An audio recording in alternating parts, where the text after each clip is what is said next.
Daily taste the daily. Telangana Congress వ్యవహారాల incharge మారే అవకాశం ఉందా? ఇక్కడి నాయకుల్ని డీల్ చేయడం నా వల్ల కాదు బాబోయ్ అంటూ మీనాక్షి నటరాజన్ ఏఐసీసీ పెద్దలకు చెప్పేశారా? అధిష్టానం కూడా కొత్త ఇన్ఛార్జిని దింపే ప్లాన్లో ఉందా? అధికారం ఉన్న రాష్ట్రంలో అసలు ఎందుకు ఆ సిచ్యువేషన్? గాంధీల కుటుంబానికి అత్యంత సన్నిహితురాలని పేరున్న మీనాక్షి ఎందుకు హ్యాండ్సప్ అన్నారు? తెలంగాణ కాంగ్రెస్ వ్యవహారాల ఇన్ఛార్జిగా మీనాక్షి నటరాజన్ ఎంటర్ అయినప్పుడు ఆమె మీద చాలా పెద్ద అంచనాలున్నాయి. ఆమె అధిష్టానానికి, అందున గాంధీల కుటుంబానికి అత్యంత సన్నిహితురాలని, ఆ బలంతో రాష్ట్రంలో పార్టీని టోటల్గా సెట్ చేస్తారని చెప్పుకున్నారు. కట్ చేస్తే ఇప్పుడు కొత్త మాటలు పార్టీ వర్గాల నుంచే వినిపిస్తున్నాయి.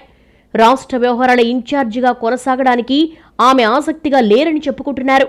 ఇక్కడ పరిస్థితులేవి తనకు అనుకూలంగా లేవని, తాను నో అన్న వాళ్లకే పదవులు ఇవ్వాలంటూ ఒత్తిడి పెరుగుతోందన్న అసహనం ఆమెలో పెరుగుతున్నట్టుగా తెలుస్తోంది.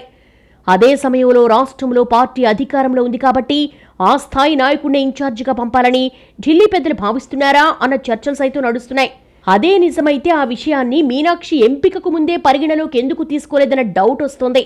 కారణం ఏదైనా కానీ తెలంగాణ కాంగ్రెస్ వ్యవహారాల ఇన్ఛార్జిని మాత్రం మార్చబోరన్న వాసన మాత్రం పార్టీలో గుప్పుమంటోంది.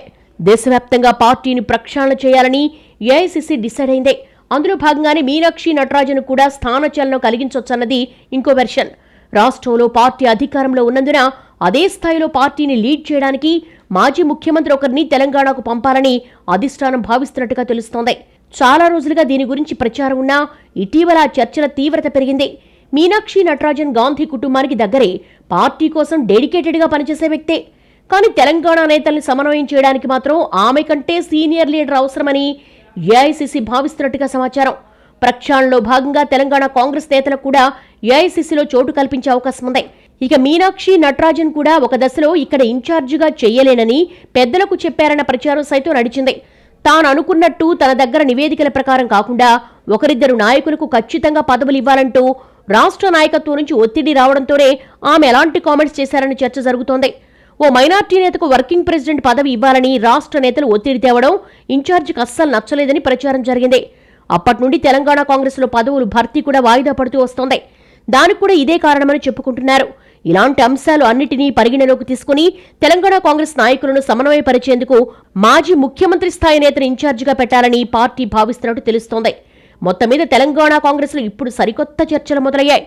ఇన్ఛార్జి మారతారా అన్నది ఒకటైతే, ఎందుకు మారబోతున్నారు, తెర వెనక ఇంకా ఏం జరిగిందన్నది ఇంకోటి. అధిష్టానం మరి ఏం చేయబోతుందో చూడాలిక.